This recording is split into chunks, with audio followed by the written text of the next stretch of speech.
Hello friends, स्वागत है आपका अपना YouTube channel knowledge top king में। जैसा कि आप थंबनेल में देख सकते हैं कि एएनएम 8853 का सेकेंड लिस्ट के बारे में बात करेंगे हम।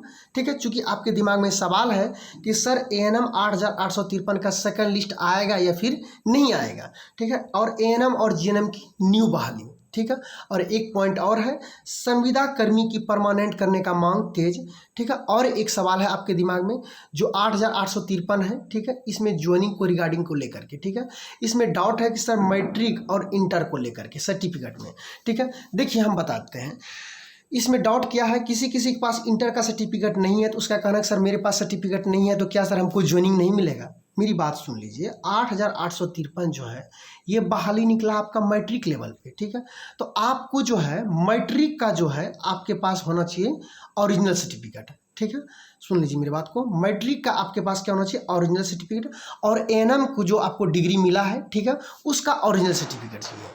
अब रही बात इंटर का, देखिए इंटर जिसके पास है तो ठीक है, और जिसके पास नहीं है तो कोई बात नहीं है। ठीक है, आपके पास आपका मन है तो इंटर का ओरिजिनल ले जा सकते हैं, इसकी वहाँ पे ज़रूरत नहीं पड़ेगा। ठीक है, ज़्यादा से ज़्यादा क्या होगा, आपको इंटर का जो है मैट्रिक इंटर का जो मार्कशीट है और जो प्रोविजनल दिया उसका आपको फोटो कॉपी साथ में लगा सकते हैं। ठीक है, लेकिन मूल रूप से ये बहाली आपका 8853 जो है ये मैट्रिक लेवल पे है, तो फिर इंटर की यहाँ बात ही नहीं चलता है। ठीक है, ज़्यादा से ज़्यादा इच्छा है तो उसमें आप लगा करके दे सकते हैं, उससे कोई दिक्कत नहीं। और यदि मांग किया कि दे दीजिए इंटर का तो आप दे सकते हैं, लेकिन उससे कोई फर्क नहीं पड़ेगा क्योंकि आपकी बहाली जो है मैट्रिक लेवल पे। इसलिए इंटर को लेकर के आपके दिमाग में जो कन्फ्यूजन है उसको आप दिमाग से निकाल दीजिए। ठीक है, और आपके पास है इंटर तो लेके जाइए, बाकी कोई दिक्कत नहीं इससे। अब उसके बाद रहे बात 8853 का सेकेंड मेरिट लिस्ट के बारे में। सुन लीजिए मेरी बात को, क्योंकि आपको पता होगा कि सीएचओ का सेकेंड लिस्ट आया था। ठीक है, सीएचओ का सेकेंड लिस्ट आया था, तो उसी के आधार पे लोग के मन में डाउट हो गया सर 8853 के बारे में। देखिए सीएचओ में क्या हुआ था, जो ज्वाइनिंग दिया गया था उसमें बहुत सारा स्टूडेंट ज्वाइन किया ही नहीं था। ठीक है, और यदि यहीं पे यही होता 8853 का ज्वाइनिंग दे देता, ठीक है, और उसके बाद तुरंत कुछ दिन के बाद लगले जो है काउंसलिंग करा लेता 10,709 का, ध्यान दीजिएगा 10,709 का, तो ये आप 100% श्योर जान रहे हैं कि इसमें जो ज्वाइन करने के लिए जाएंगे इसमें से बहुत ज़्यादा स्टूडेंट होंगे कि जो कि इसमें ज्वाइन करने जाएंगे ही नहीं। कब, जब 10,709 का काउंसलिंग हो जाता लगले तब। बात समझ लीजिए। ठीक है, अभी क्या हो रहा है सुन लीजिए, बहुत सारा स्टूडेंट्स हम पूछते हैं कि सिस्टर आपके पास तो इतना सारा नंबर है, काहे आप ज्वाइनिंग करने जा रहे हैं, काहे किसी का सीट मारने जा रहे हैं। तो उसका क्या कहना पता है, वो यही कहते हैं सवाल कि एक तो 1 से 1.5 साल के अंदर में क्लियर किया, बहुत लॉन्ग टाइम में क्लियर करता है। अब कौन जानता है कि 10,709 तुरंत क्लियर ही कर देंगे। देखिए उसके मन में कितना बड़ा डाउट हो गया।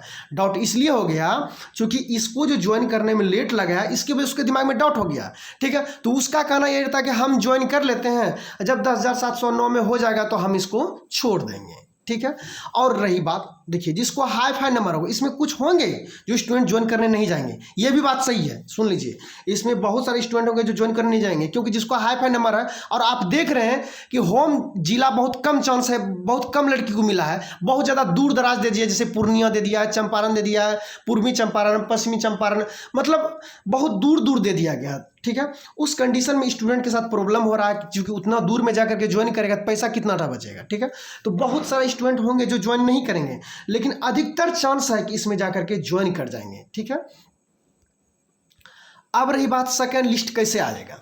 सवाल है आपके दिमाग में सेकेंड लिस्ट कैसे आएगा। देखिए 8853 सुन लीजिए, यदि इसके काउंसलिंग 10,709 का जल्दी करा लिया जाए तो हम आपको दावा करते हैं इसमें बहुत ज़्यादा सीट खाली हो जाएगा। ठीक है, अब जब खाली हो जाएगा, सुन लीजिए, जब खाली हो जाएगा तो सरकार के ऊपर डिपेंड करेगा कि इसका सेकेंड लिस्ट दिया जाए या फिर नहीं दिया जाए। लेकिन यहाँ पे एक सवाल है, सुन लीजिए, मंगल पांडे ने जो आरोप लगाया है, सुन लीजिए, मंगल पांडे आरोप किया, मंगल पांडे इसके बारे में बोला है। उन्होंने क्या बोला है सुन लीजिए, उन्होंने साफ शब्दों में सरकार के ऊपर कहा कि जो 8853 का जो नियुक्ति पत्र बांट रहे हैं ये तो भाजपा के शासनकाल में ही निकला बहाली था। ठीक है, और 10,709 जो परमानेंट बहाली है ये भी तो भाजपा के शासनकाल में निकला हुआ बहाली है। ठीक है। आप तो केवल नियुक्ति पत्र बांट रहे हैं, हम वो भी पेपर आपको दिखा देंगे, ठीक है। तो सरकार को तो न्यू बहाली देना है, सरकार को जो है, जो न्यू सरकार बनी है उसको न्यू बहाली देना है। तो सरकार के ऊपर डिपेंड करेगा कि इसका सेकंड लिस्ट दिया जाए या फिर न्यू बहाली दे करके एक अपना नाम रोशन कर लिया जाए, क्योंकि सरकार को न्यू बहाली भी देना है, ये ध्यान रखिए। तो यहाँ पे बहुत ज़्यादा चांस बन जाता है कि हो न हो न्यू सरकार है इसका सेकेंड लिस्ट ना दे करके न्यू बहाली तुरंत दे दे। बात समझिए, 90% चांस है कि नहीं आने का चांस है। 10% के बारे में हम कुछ नहीं कह सकते, क्योंकि सरकार देखते हैं नियुक्ति पत्र बांटने के लिए पटना बुला लेते हैं, जबकि ऐसा आज तक नहीं हुआ था, ठीक है। तो सरकार पर डिपेंड करता है मेरे दोस्त, ठीक है।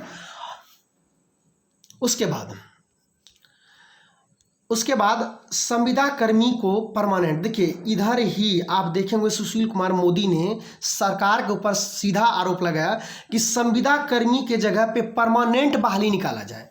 चूँकि अभी आप देखे होंगे भाजपा सरकार ने क्या किया, 10,709 परमानेंट, और इससे पहले भी सुन लीजिए, अगर अभी उड़ीसा में आप देखे होंगे 57,000 के करीब जो है परमानेंट कर दिया, संविदा कर्मी जो है उसको खत्म करते जा रहा है। और राजस्थान का भी चर्चा आया है, सुन लीजिए, राजस्थान में भी चर्चा आया है कि संविदा कर्मी खत्म किया जाए। तो हो न हो उसकी कुछ लहर बिहार में भी हो, सुन लीजिए, हो सकता है 8,853 को परमानेंट भी कर दे, सरकार के ऊपर डिपेंड है, ठीक है। और ये सरकार की मांग है, सुन लीजिए, ये जो भी मांग है संविदा कर्मी को लेकर के, ये मांग किया गया सुशील मोदी की तरफ से, और इसकी लहर जो जो तेज होगा हो संविदा कर्मी नहीं हो परमानेंट बहाल आने का चांस है, ठीक है। उसके बाद है न्यू बहाली। सुन लीजिए, न्यू बहाली देना ही पड़ेगा, क्योंकि अभी तक जो नियुक्ति पत्र दिया जा रहा है वो पहले की सरकार की है, ठीक है। इसलिए न्यू बहाली आपको बहुत ही जल्द देखने के लिए मिलेगा। उसके बाद आपको हम पेपर दिखा देते हैं। आप देख सकते हैं मेरे दोस्त कि स्वास्थ्य विभाग में नियुक्ति का श्रेय न ले महागठबंधन, ये खुद जो है मंगल पांडे ने कहे हैं। सुन लीजिए, मंगल पांडे ने जो मूल बात कहे हैं, देखिए ये 8,853 के बारे में भी बोले हैं, ठीक है। उसके बाद इसका यहाँ भी कहना है कि 10,709 के बारे में कहा है, ठीक है। ये कह रहा है यहाँ देखिए, यही नहीं, एनडीए के शासनकाल में 1 अगस्त 2022 से बिहार तकनीकी सेवा आयोग द्वारा 12,771, यानी कहने का मतलब हुआ जो परमानेंट बहाली निकला है वो भाजपा के शासनकाल में ही निकला है। न्यू सरकार जो बनी है अभी परमानेंट इसके शासनकाल में कोई बहाली नहीं आया है, इसलिए उम्मीद बहुत ज़्यादा है कि जल्द ही आपको बहाली देखने के लिए मिलेगा, ठीक है। हम उम्मीद करते हैं कि आपके पास जो डाउट है मैट्रिक इंटर लेके वो क्लियर हो गया, परमानेंट लेकर के जो वो भी क्लियर हो गया, ठीक है। सेकेंड लिस्ट को लेकर के वो भी क्लियर हो गया। 90% चांस है कि नहीं आने का, 10% के बारे में कुछ भी नहीं कहा जा सकता, ठीक है। सरकार के ऊपर डिपेंड है, और जितना जल्दी 10,709 का काउंसलिंग करा लेगा, ये जान लीजिए आपके पास सेकेंड लिस्ट आने का चांस बहुत अधिक हो सकता है, क्योंकि उसमें से जो है बहुत सारा स्टूडेंट ज्वाइनिंग उसमें किए हैं तो उसको छोड़ करके परमानेंट में आ जाएंगे, ठीक है। और कोई डाउट होंगे तो हमें कमेंट करके जरूर बताइएगा।